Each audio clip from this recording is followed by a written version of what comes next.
Today, Chef Max is out of the truck and into the kitchen, eager to share some of his juiciest burger secrets.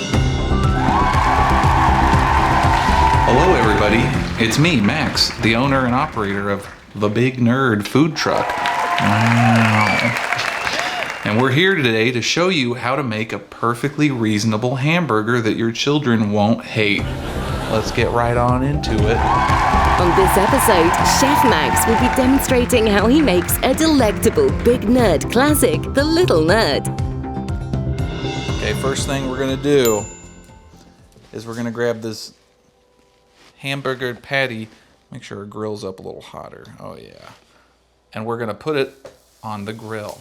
Good job. Don't touch raw meat with your bare hands. That's gross.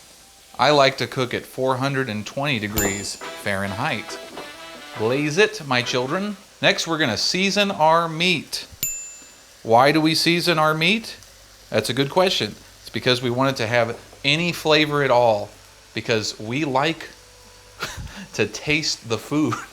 Now, while we're cooking this burger, we are at the same time gonna toast our buns, where we would theoretically also use a glove, but I used it, so that ain't happening. You don't want to use your raw meat glove on your non-raw meat items. That's gross, and you could get in trouble for that with the law. And now I know what you're thinking. Do we need to flip the patty? No, don't fucking touch it. Sorry. No, don't touch it. Don't flip it. Let it cook. Give it time. It doesn't need to be flipped 15 times, just the one time, and then we're good. We're good. We don't need to do all this extra stuff. Why? Because Doug said so. That's why. Why do we toast our buns? Because we want them to have a nice crust, very flavorful. Keep the moisture out.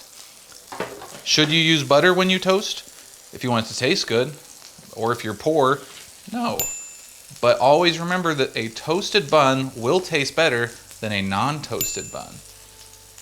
Always. And then you can also toast the back ends. The health department wants you to do that if you use your bare hands, but you know, how often do we listen to the health department? Am I right, everybody?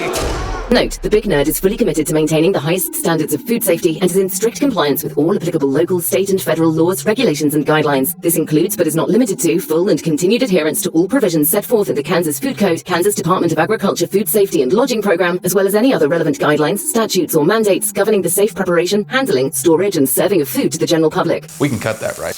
We'll just go ahead and pull those off there. Real hot. We'll just go ahead and put them on our plate. Very nice. Now look at this. Look at this beautiful cooking here. You're looking at it and you're thinking, surely now is the time to flip it. You're wrong. We're gonna let this stuff go. This is a good indication right here that the meat is cooking all the way through. And we are looking for that, but we can give it a little bit more time. Even when you think it's gonna burn, it's not. You're gonna be fine. Cook. I'm thinking it's looking pretty good. Why don't we go ahead and give this a flip? Oh yeah, oh, that's a good one. Look at that. Now Doug would tell you that this here crust is the Maynard reaction, and I would tell you, looks good. And what we do on the Big Nerd is we immediately cover that in cheese. Why? Because cheese is good and you should put cheese on your burgers, you gross people. Chef Max sure is a joker. You don't have to, but we judge you. Shut up, Chef Max. We're also at this time going to cook our grilled onions because we like flavor in our onions. We're not savages. We don't really, these are already pre-cooked, so we don't need to like burn them or cook them. They just need to be heated up. But how did the Big Nerd food truck go from a small fry idea to a beefy culinary institution? Introducing our new segment, The Big Nerd's Big Story. People don't have to watch the long video about me explaining the long history of, you know, when I was growing up, my grandfather. The Big Nerd's Big Story. I started the Big Nerd because I thought it'd be easy to own a food truck, and it wasn't, but I've tried to make it as easy as possible.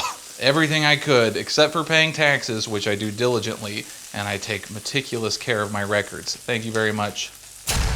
Note, the Big Nerd food truck is fully compliant with all applicable federal, state, and local tax laws, including but not limited to those of the state of Kansas. We adhere to all relevant statutes, regulations, and filing requirements as mandated by law. But also not wink. I really do. Back to making yummy burgers. What we're going to do next, we're going to grab our plate here, and we're going to get these unis for my honeys. Ooh. We're going to go ahead and set those right there on our burger. And if you miss a couple, you know what? That's okay. You can always find them later. We're going to grab our pre-made lettuce. Oh, wow. Oh, geez. Look at how beautiful that is, huh? Ooh. And then we're going to go ahead and...